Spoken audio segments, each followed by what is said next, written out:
YCP ఇప్పుడు వరుస దెబ్బలతో కుదేలవుతోంది. ఒకడు మొన్న మాజీ ఎమ్మెల్యే ఏకంగా బాలిక పట్ల అసభ్యంగా ప్రవర్తించి జైలుకు వెళ్ళాడు.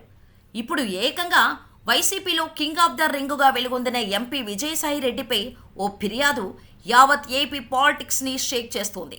అదేమంటే ఏపీ దేవాదాయ శాఖ అసిస్టెంట్ కమిషనర్ శాంతిపై ఆమె భర్త మదన్ మోహన్ సంచలన ఫిర్యాదు చేశారు. దేవాదాయ శాఖ కమిషనర్ సత్యనారాయణకు కంప్లైంట్ చేశారు. అదేమంటే తన వ్యక్తిగత విషయాన్ని కమిషనర్కు ఫిర్యాదు చేయటం ఇక్కడ హాట్ టాపిక్. ఆయన కంప్లైంట్ చేయాల్సింది పోలీసులకు కదా అనే కామెంట్ వినిపిస్తోంది. అదేమంటే నా భార్య దేవాదాయ శాఖ అసిస్టెంట్ కమిషనర్ శాంతి ఇప్పుడు గర్భవతి, కానీ ఆమె గర్భానికి నేను మాత్రం కారణం కాదు. అందుకు కారణం వైసీపీ ఎంపీ విజయసాయిరెడ్డి, గవర్నమెంట్ లాయర్గా ఉన్న సుభాష్ లేనని నా అనుమానం. నా భార్య అక్రమ సంతానానికి తండ్రెవరో దయచేసి చెప్పాలని కమిషనర్కు ఫిర్యాదు చేశాడు భర్త మదన్ మోహన్. దీంతో వైసీపీ ఎంపీ గతంలో దేవాదాయ శాఖ అసిస్టెంట్ కమిషనర్గా ఉన్న శాంతితో కూడిన ఫోటోలు ఇప్పుడు సోషల్ మీడియాలో హల్చల్ చేస్తున్నాయి. అంతేకాదు, ట్విట్టర్లో వైసీపీ నేత విజయసాయిరెడ్డి పెట్టిన పోస్టులకు తరచూ శాంతి రిప్లై ఇచ్చేవారు. అవి కూడా వైరల్గా మారాయి. అయితే రిప్లైలు ఇచ్చినంత మాత్రాన ఆమె తప్పని కాదు. కానీ ఒక వర్గం విజయసాయిరెడ్డిని టార్గెట్ చేస్తూ మహిళాధికారిని మధ్యలో అవమానీయంగా క్యారెక్టర్ను దెబ్బతీస్తున్నారనే కామెంట్స్ కూడా వినిపిస్తున్నాయి. అయితే ఇప్పటికే శాంతి సస్పెన్షన్కు గురయ్యారు. గతంలో ఆమె తమకు మనశ్శాంతి లేకుండా చేస్తున్నారని మూకుమ్మడి సెలవులు పెట్టి నిరసన తెలిపారు.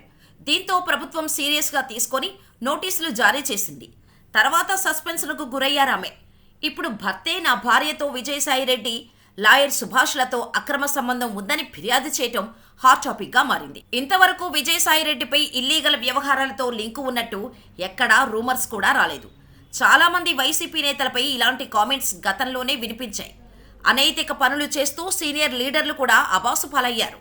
ఇప్పుడు ఏకంగా విజయసాయిరెడ్డి పేరు రావటం చర్చనీయాంశమైంది. ఆయన చాలా హుందాగా ఉంటారనే పేరు ఉంది. కానీ శాంతి భర్తే కంప్లైంట్ చేయటంపై ఇప్పుడు కలకలం రేగుతోంది. వాస్తవానికి ఈ ఫిర్యాదుపై కమిషనర్ చేయడానికి ఏమీ ఉండదు. ఈ వ్యవహారం పోలీసులు లేదంటే కోర్టులు తేల్చాల్సిన విషయం. అయితే దేవాదాయ శాఖలో పనిచేస్తుంది కాబట్టి తన భార్య పై ఉన్నతాధికారికి ఫిర్యాదు చేశారాయన. ఎందుకంటే ఆయన విదేశాల్లో ఉన్నప్పుడు శాంతి గర్భవతి అయింది. నేను దేశంలోనే లేను, అలాంటప్పుడు నా భార్య గర్భం ఎలా దాల్చుతుంది? ఆమెకు విజయసాయిరెడ్డి, సుభాష్లతో ఎఫైర్ ఉంది.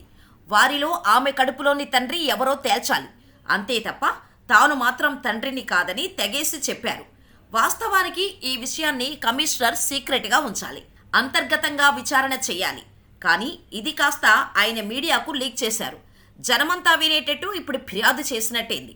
కానీ ఈలోపే శాంతి ప్రెస్ మీట్లో క్లారిటీ ఇచ్చారు. నాకు మదన్ మోహన్కు 2013లో పెళ్ళైంది. అప్పటికే నేను లా చదువుతున్నాను. 2014లో నేను గర్భం దాల్చాను. 2 కవల పిల్లలు పుట్టారు. అప్పటికి నా లా పూర్తి కాలేదు. సెంట్రల్ గవర్నమెంట్ జాబ్ చేస్తున్నా. నా భర్తతో కలిసి విదేశాల్లో చదువుకునేందుకు గిరిజన సంక్షేమ శాఖ పరిధిలోని విదేశాల్లో విద్యకు సాయం చేసేందుకు అప్లై చేసుకున్నా. మదన్ మోహన్ సెలెక్ట్ అయ్యారు. అయినప్పటికీ కేంద్ర ప్రభుత్వ ఉద్యోగి. నేను మాత్రం ఎంపిక కాలేదు. ఆ తర్వాత ఆయన నన్ను చాలా ఇబ్బంది పెట్టారు. పిల్లలయ్యాక నన్ను వేధించారు.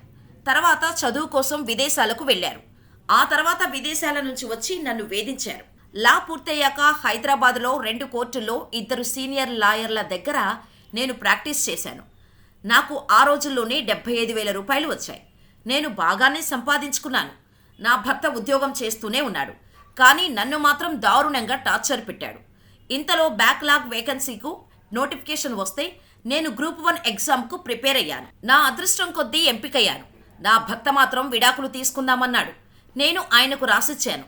నాకు ఆయన విడాకుల పత్రం రాసిచ్చాడు. కానీ లీగల్గా తీసుకోలేదు. నా 2 పిల్లలను కలిసేందుకు కూడా నేను అంగీకరించాను. ఆయన వచ్చి పిల్లలను కలుస్తున్నాడు కూడా. ఇంతలో నాకు గ్రూప్ 1 ఎగ్జామ్ వచ్చింది. తర్వాత నాకు మొదటి పోస్టింగ్ విశాఖలో వచ్చింది. అక్కడే నాకు గవర్నమెంట్ లాయర్ సుభాష్ పరిచయం అయ్యారు. మా కష్టాలు ఒకరికి ఒకరం చెప్పుకున్నాం. ఆయనకు నేను దగ్గరయ్యాను. కానీ లీగల్గా విడాకులు తీసుకోవాలి. విడాకులు లేకుండా పెళ్లి చేసుకోవడం బాగోదన్నారు. దాంతో నేను మా ఆయన ఇద్దరం కలిసి 2023 ఏప్రిల్లో కోర్టులో అప్లై చేశాం. ఇంకా లీగల్గా విడాకులు రాలేదు. కానీ నేను సుభాష్ దగ్గరయ్యామని చాలా క్లియర్గా చెప్పారు శాంతి.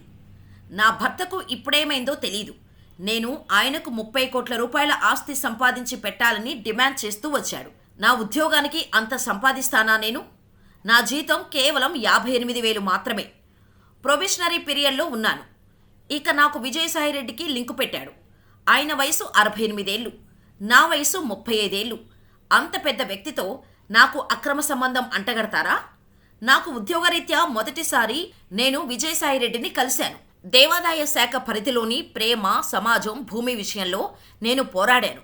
అప్పుడే నాకు విజయసాయిరెడ్డి పరిచయం. మా రాయలసీమలో ఆడపిల్లలు బయటకు వెళ్లరు, నాయకులు తెలియదు. మొదటిసారి నేను అంత పెద్ద నాయకుడిని చూశాను. ఆయనతో భూమి విషయంలో ప్రభుత్వ వ్యవహారాల్లోనే మాట్లాడాను. ఒక గిరిజన మహిళను కాబట్టి ఇలా తప్పుడుగా రాస్తారా? ఎరుకుల కులంలో పుట్టిన నేను ఉద్యోగం చేయొద్దా? పని చేసుకోకూడదా? అంటూ కన్నీటి పర్యంతమయ్యారు సునీత. గిరిజన మహిళను కాబట్టే నన్ను టార్గెట్ చేశారు. 100 కోట్లు సంపాదించానని ఆంధ్రజ్యోతిలో రాశారు.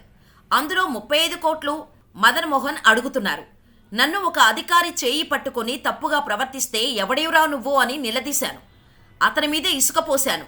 తప్పుగా ప్రవర్తిస్తే మీరు మాత్రం ఊరుకుంటారా అంటూ శాంతి కన్నీళ్లు పెట్టుకున్నారు. నా మీద ఇష్టం వచ్చినట్టుగా వార్తలు రాస్తున్నారు. కక్ష కట్టి సస్పెండ్ చేయించారు. సస్పెన్షన్లో ఉన్న నేను సిటీ దాటి వెళ్ళొద్దని ఆదేశించారు. నా భర్త డబ్బు కోసం ఇలా నా పరువు తీసేందుకు విజయసాయిరెడ్డితో లింకు పెట్టారు. నాకు ప్రభుత్వ ప్లేడర్కు స్నేహం ఉంది. మేము దగ్గరయ్యాం. కానీ ఇలా తప్పుడు వార్తలను ఎవరో చెబితే మీరు రాస్తారా? కనీసం నా వివరణ కూడా మీరు తీసుకోలేదు. ఎవరికి ఇష్టం వచ్చినట్టు వారు రాశారు. ఇది నా క్యారెక్టర్ను దెబ్బతీసేందుకు ఇలా చేశారని ఆరోపించారు శాంతి. మొత్తం మీద శాంతి క్లారిటీతో ఈ గొడవకు క్లారిటీ వచ్చినట్టయింది. కానీ నా భర్త భార్య మీద అభాండాలు వేయటానికి వేరే వ్యక్తులను లాగి ఆమె క్యారెక్టర్ను దెబ్బతీసే ప్రయత్నం చేయడం తప్పు. కావాలంటే ఆమెతో పోరాడాలి, లేదంటే మరో విధంగా ఫిర్యాదు చేయొచ్చు. కానీ ఇద్దరు ఆడపిల్లల తండ్రైన మదన్ మోహన్ భార్యను అవమానించేందుకు ఇలా గర్భం దాల్చిందనే కారణంతో రోడ్డున పడేయటం చాలా దారుణమైన విషయమని నెటిజన్స్ కామెంట్స్ చేస్తున్నారు. మరి ఈ వివాదం ఎటువైపు వెళ్తుందో చూడాలి. కాకపోతే విడాకులు లీగల్గా ఇంకా రాలేదు కాబట్టి నా భార్య అంటున్నాడు. కానీ శాంతి మాత్రం మేము విడాకులు తీసుకున్నట్టుగా రాసుకున్నాం. నా భర్త కూడా రాసిచ్చాడు. కారు, ఇల్లు, డబ్బు, బంగారం విషయంలో మేము పంపకాలు చేసుకున్నాం. కానీ విడిపోయి ఉంటున్నాం. ఇప్పుడు నేను సుభాష్కు దగ్గరయ్యానని చెప్పారు శాంతి. కానీ విజయసాయిరెడ్డిని ఇరికిస్తే విషయం పెద్దదవుతుందని, నా వ్యక్తిగత జీవితాన్ని నాశనం చేయాలనే ఉద్దేశంతో ఇలా చేస్తున్నాడనేది శాంతి ఆరోపణ. తండ్రి లాంటి వ్యక్తిపైన ఆరోపణలు చేశారు. నాకు ఆయనకు లింకు పెట్టారని ఆమె కన్నీటి పర్యంతమయ్యారు. ఈ వివాదం సోషల్ మీడియాలో హల్చల్ క్రియేట్ చేయడంతో ఎంపీ విజయసాయిరెడ్డి స్పందించారు. తండ్రి లాంటి వాడినని మహిళా గిరిజనాధికారే చెప్పారు. నోడల్ ఎంపీగా నేను ఎంతోమంది అధికారులను కలిశాను. అలాగే ఆ అధికారి కూడా నన్ను కలిశారు. ప్రజల కోసం ఎన్నో పనులు చేసే బాధ్యతలో కలుసుకుంటాం. అలా కలిస్తే అక్రమ సంబంధం అంటగడతారా? నాకంటే చిన్న వయసులో ఉన్న మహిళాధికారితో అలా అక్రమ సంబంధం అంటగడతారా? సదరు మహిళా గిరిజన మహిళ అని చిన్నచూపు చూస్తున్నారు. కానీ ఒక సామాజిక వర్గానికి చెందిన మహా టీవీ, ఏబిఎన్, టీవీ5 యాంకర్లు నాపై దుష్ప్రచారం చేస్తున్నారు. మరీ ముఖ్యంగా నన్ను సదరు మహిళపై దుష్ప్రచారం చేసి క్యారెక్టర్ దెబ్బతీసేందుకు మహాన్యూస్ వంశీకృష్ణ దుష్ప్రచారం చేస్తున్నారు. ఆ యాంకర్ వల్లే ఇదంతా జరిగింది. దీని వెనుక కుట్ర ఉంది. నేను వంశీకృష్ణ మీద చట్టపరంగా చర్యలు తీసుకుంటాను. నాకు ఆ మహిళా అధికారికి సంబంధం అంటగట్టారు. నేను మానవ హక్కులు, గిరిజన హక్కుల కమిషన్కు ఫిర్యాదు చేస్తాను. లోక్సభలో నేను వంశీకృష్ణపై ప్రైవేట్ ప్రివిలేజ్ మోషన్ను మూవ్ చేస్తాను. గుడ్డిగా ఎవరో ఫిర్యాదు చేస్తే నా క్యారెక్టర్ను దెబ్బతీస్తారా? నేను దీనిని వదిలిపెట్టను. నాపై ఆరోపణలు చేసిన వారిపై చర్యలు తీసుకునేలా చట్టపరంగా ముందుకు వెళ్తానని హెచ్చరించారు. ఎవరో కంప్లైంట్ చేస్తే మీడియాలోని ఓ వర్గం కావాలని టెలికాస్ట్ చేసింది. మహిళా క్యారెక్టర్ను కూడా ఇలా దెబ్బతీస్తారా? మీకు అక్కా చెల్లెళ్ళు, అమ్మ లేరా అంటూ విజయసాయిరెడ్డి తీవ్రంగా స్పందించారు. నిజంగా అమ్మ, అబ్బకు పుట్టి ఉంటే ముందు వెనుక ఆలోచించకుండా ఇలా దారుణంగా, అవమానకరంగా వార్తలు ప్రసారం చేస్తారా అని ఫైర్ అయ్యారాయన.